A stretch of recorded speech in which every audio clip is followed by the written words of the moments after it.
Hello and welcome back to Traffic Talks. This is officially part 3 out of 4 of the mental health series, and we are officially halfway done. I'm excited to keep going with this. It has been a heck of a ride, but here we are. This episode is all about how to check in with yourself and also how to keep it up going for the future. This is not just a New Year's resolution thing where you just, I check in at the beginning of the year and then move on with life. No, this is something that needs to be done on a consistent basis, or at least when it gets bad enough that you need to be like, whoa, I need to pull myself together. That is what this is. In the past 2 episodes, we looked at the effects of COVID on mental health and how to deal with working from home. But we're going to actually approach one thing that we haven't done, and that is how to go about who we are as individuals and how to check in with ourselves as a being. With wellness, there are 7 dimensions or aspects to it, and those 7 aspects are physical, emotional, intellectual, social, spiritual, environmental, and occupational. I'm going to go through them in that order. But before that, the definition of wellness that I found best suited this podcast was that wellness is an active process of becoming aware of and making choices toward a healthy and fulfilling life. That one I liked the most. And another one I found was as follows. Wellness is the pursuit of continued growth and balance in the 7 dimensions of wellness. Wellness is essentially being a healthy person and living a fulfilling life and trying to find balance in all these areas. And I think that is a beautiful pursuit to have in life, because a lot of people chase the wrong things. I mean, how many people can you actually look at and say, wow, you are not having the right idea of what to do because they're chasing after people or money or quick fixes and just not trying to live the good life. With my health scare back a few months ago and being hospitalized, I had a rude wake-up call as to what's really important in life, and that shook me up. I thought I was pursuing what I needed to do, but life has a way of showing you and I've learned the hard way. One thing I know a lot of people think of when it comes to like wellness and health is basically having all sorts of PTSD flashbacks of like crash diets and sweat-inducing workouts and possibly ankle warmers. But a lot of them opt for having this mental image of this woohoo version of yogis and meditation and green smoothies and things. And that's also not a true image of what it is. But a lot of people who actually go for it realize that wellness and health are more than just about eating right and exercising and taking care of your mental health as you would your physical health. Like I said, there are various aspects to wellness, and they don't actually have a direct effect on your physical strength or physical appearance. We live in a very picturesque world, and a lot of people have a pics or it didn't happen mentality, and that could cause all sorts of, self-image issues to crop up. That is honestly a topic for a later podcast, which I will get to. But wellness refers to mental, physical, and spiritual well-being and the other various facets of life and your quality of your life, not just looking a certain way for Instagram. And that's one thing I always try not to focus on or even point out in my podcast, because it's not about what you look like. Slap a bow on a pig, it's still a pig, You need to be beautiful on the inside and it'll show on the outside. You don't need to look a certain way or fit into a certain size outfit. Like, that's not what life is about.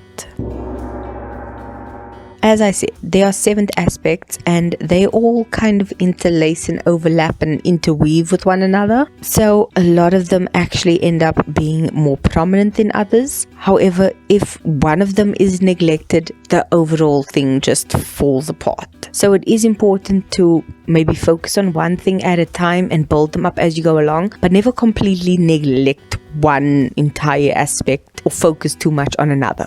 Like the description and the explanation said, it's all about balance. So finding that fine line of balance and walking that tightrope is going to help you get to where you need to go. Like with the theme of lists in the past 2 episodes, we're going to keep going. There are 7 aspects. We'll start from top to bottom. So the first one is the physical aspect. This actually refers to your physical body, and like I said, not the appearance around it, but more like your behaviors around your body.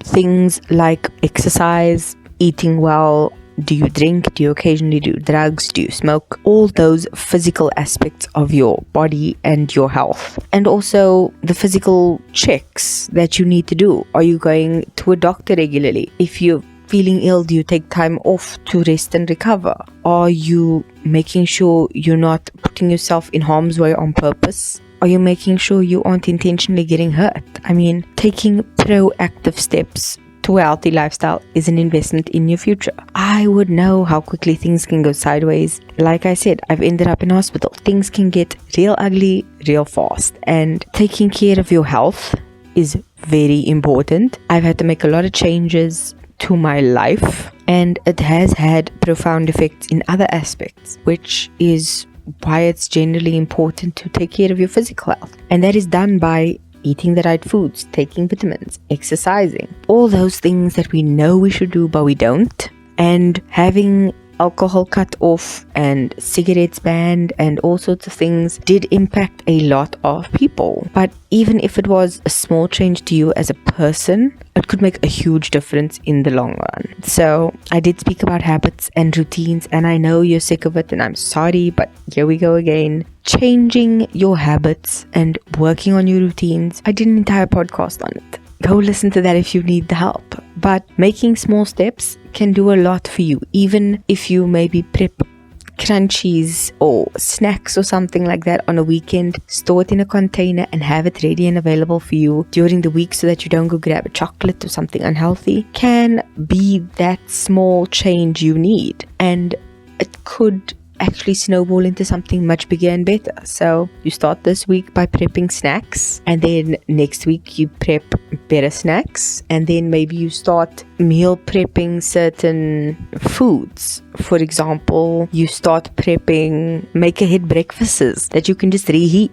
So you can make these little breakfast cups where you bake like an egg and bacon and all sorts of things, and freeze it and reheat it or whatever. And that could just lead to all sorts of healthy food choices for the future. 6 months down the line, you could actually be food prepping like a queen, And these changes don't happen overnight, but it could do a whole lot for your health in the long run. So small steps could mean big changes, especially like I said in the previous episode, if you have young children, they could learn these things from you, and by making changes in your life, they'll follow. Children don't choose to eat all the crappy snacks that they eat. You provide it to them. So if you provide them healthy alternatives and they see you eating them, they'll do that. I mean, my sister loves carrots and celery sticks and all sorts of things because that's what we snack on at home. We go to fruit and veg, we buy all sorts of fruits and things like that. Do you know how easy it is to grow spinach?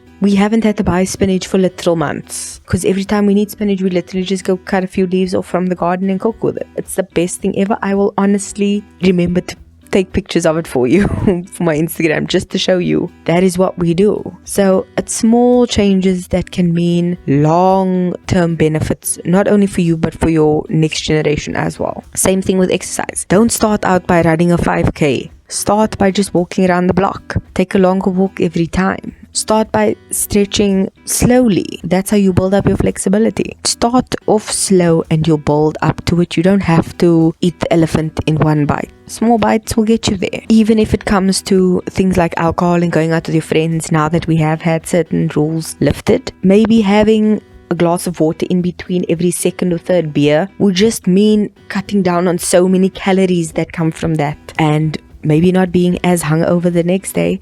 Like I said in the previous episode, using up all your self-control. But if you have a routine of having a glass of water in between every beer, you won't have to even think about it. That's just how it works. One thing I will say is don't use food as a form of reward. It's just going to make your relationship with food unhealthy. Try and figure out other ways to reward yourself. For example, if you do a good workout, reward yourself with maybe like an aromatherapy shower. Or if you exercise, get yourself a nice pair of running shorts. Or if you run every single day for a month, buy yourself a nice pair of running shoes. Like, figure out something that's not food related, because that can just spiral into a negative that you do not need. Being healthy is a lifelong journey, not a quick fix with a crash course type of a destination. That's not gonna work. Next up is the emotional aspects, and as a human being, your emotional state fluctuates completely throughout the day. You may start off happy in the morning, you might get a phone call first thing in the day and it just ruins everything. Someone may come along and just be like, you know what,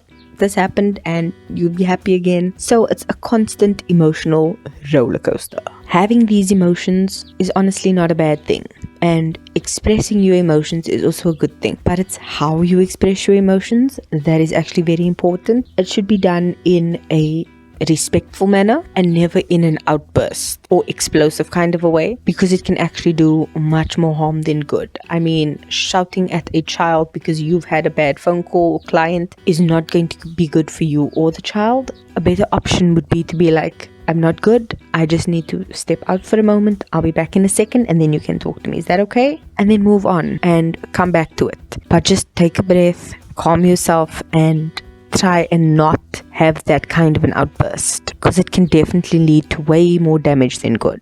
The emotional wellness is essentially self-esteem, optimism, self-acceptance, and the actual ability to share these feelings in a good way that actually makes up what emotional wellness is. It's being able to feel various emotions and convey them in a way that's not forceful, but also not too subtle, if that makes any sense. Like I said, a lot of these things are a fine line that you kind of just walk along like a tightrope.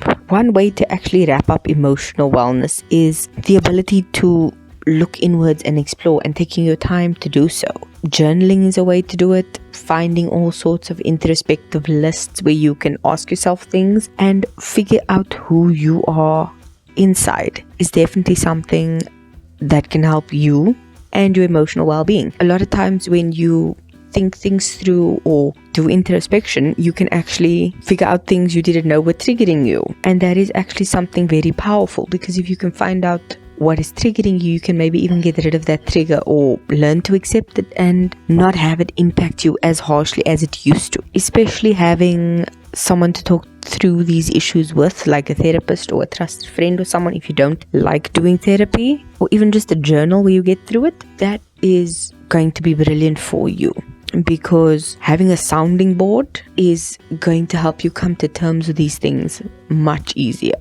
The intellectual aspect of your well-being is definitely about creativity and stimulating mental activities. So a lot of us need to be continuously inspired and engaged mentally. So a lot of times we engage our bodies physically, we need to engage our brain mentally. And this could be as simple as a podcast that we listen to, it could be a puzzle that we do, it could be a crossword, it could be something more intense. But having things or hobbies that you do that stimulate you mentally is very important. So some people like to learn languages, others learn skills. Those are all things that work well. And even just reading is also a brilliant way to stimulate yourself mentally.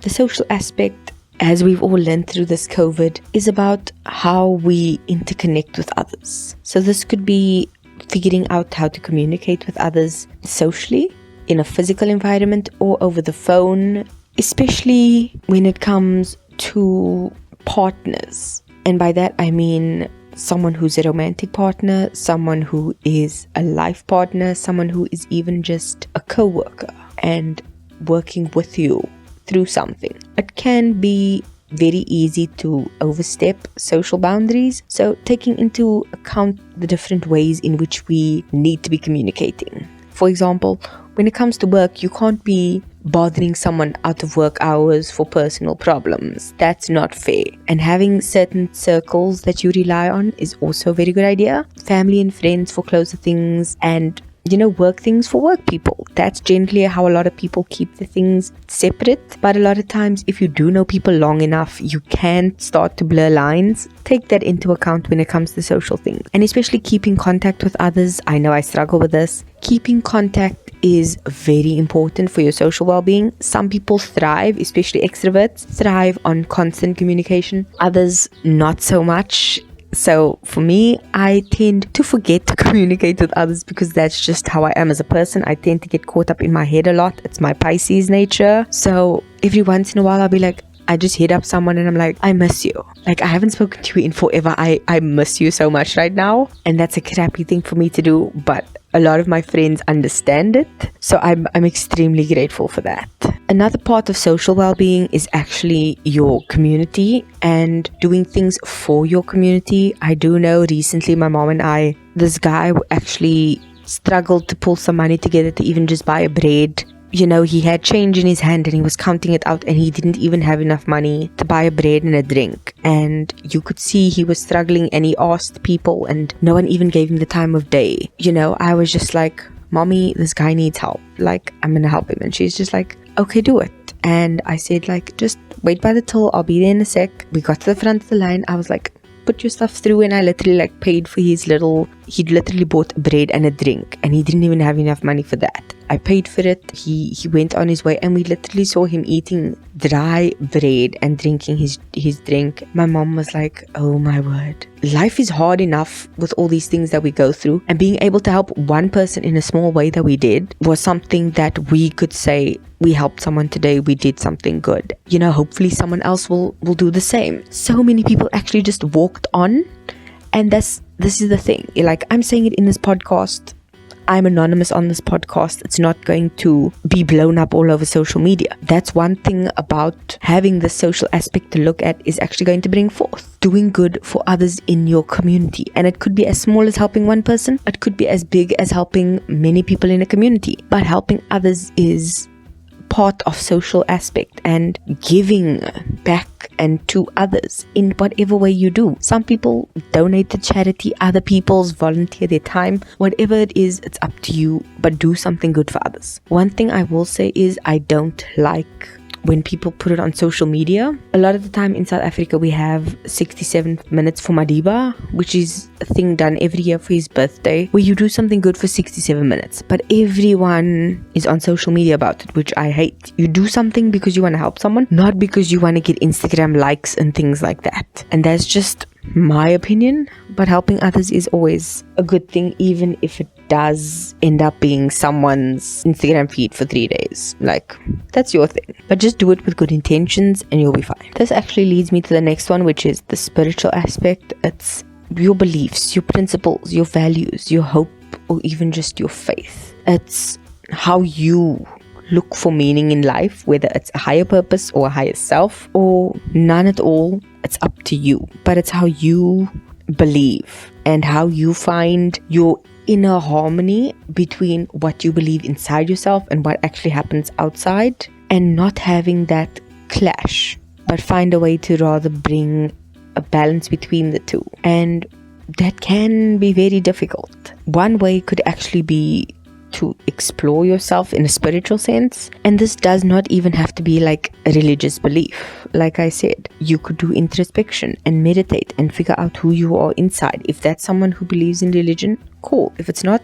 cool. You do you. And a lot of things that can help you with this is looking up different principles or values and things that people have and trying to figure out, is this a principle I believe in? Is this something I want to have? Is this something I want to live by? And that is actually something that can actually change your mindset about who you are for the better. That is an important thing going forward, because if you don't know who you are and you don't know where you've been, you won't figure out where you're going. Wow, that was a lot taken. Try and get through that and just look through how you believe what you believe. You could even not rely on religion and maybe focus more on a scientific point of view. That's up to you. But one thing I would caution is to not force feed other people what you believe. My sister went through something where this girl basically tried to force feed religion to her. And my sister was like, I'm not practicing any religion at the moment.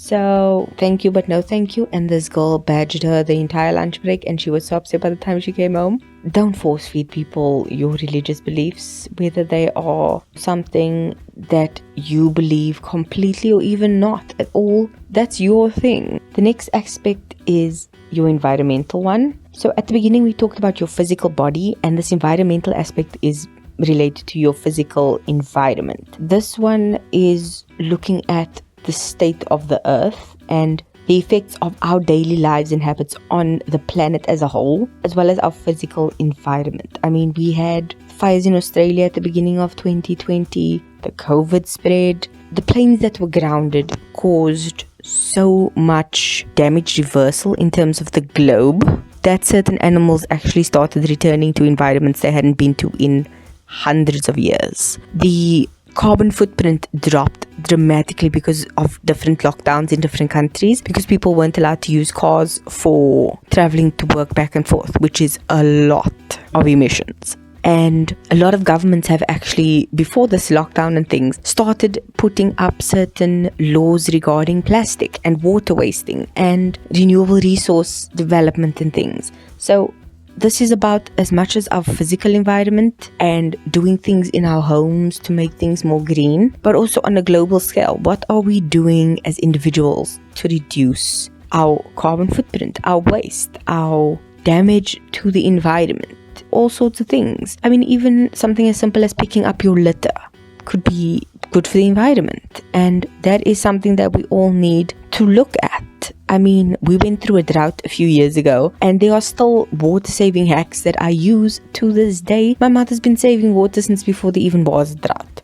So there's a lot of things that we can do, that we should do, and that we need to do, not just for ourselves, but for future generations. There's a store that actually has different bins for recycling, so you could actually bring your recyclables to this shopping center, throw it in there, and then go about your day. Even reusable bags, they make bags that literally fit about in between your finger when folded up and actually have a hook. So if you're a woman, you can hook it onto your bag. If you're a man, you can actually hook it onto your jeans, and you have a bag for your groceries. You don't need to keep buying those reusable plastic ones, which is terrible for the environment, by the way, even if they are made out of recyclable materials, because they take very long to break down. Having these options are great, and doing your bit for the environment is a brilliant thing.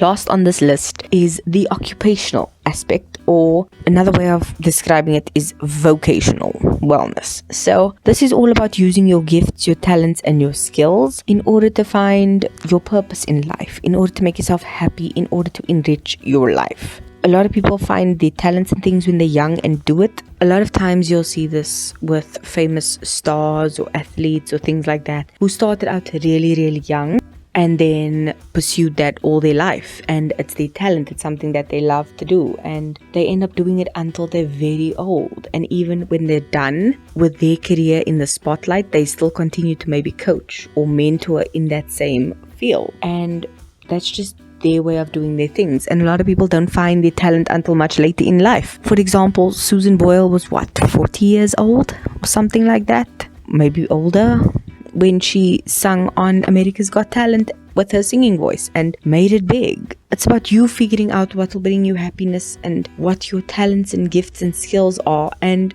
using that in your everyday life. Working a job you hate, especially if you aren't using your talents and your skills, is going to make that job even harder for you. I understand we need to all make money, but a lot of times we have to go through that in order to find out what we are willing to do for money, what we aren't, and what actually truly is going to make us happy in terms of our job. Once again, this is circling back to that introspection that we all love to hate to do, because if you figure out who you are, what your strengths are, and what you are good at, it'll help you narrow down your options of what jobs would be good for you. So if you're someone who's talkative, look into jobs in possibly radio or interviewing or something like that.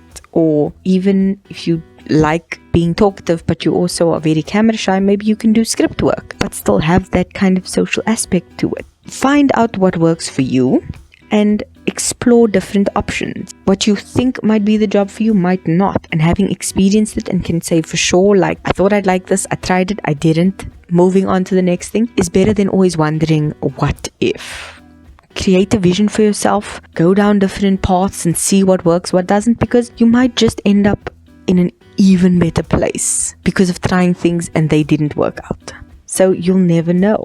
You also may want to do something called Who I Am Now versus Where I Want to Be, where you write down all the aspects that you have now, good and bad. So maybe you are unfit, unhealthy, in a bad job, and that's all you're the who you are now. And then next to that, you can make what you want to be. So you want to be in a different job, even if it's an explorative one. You may want to be in a better physical condition and work out the plan on how to get there. You know, all those kinds of things. You can even do it for each aspect that I mentioned previously, like where you are, what you want to do, and take little steps one day at a time. Don't try and overhaul yourself in one day. It's not going to work. Small steps to doing this thing and you'll get there slowly but surely, because that's life. You don't live life all at once. You take it one day at a time.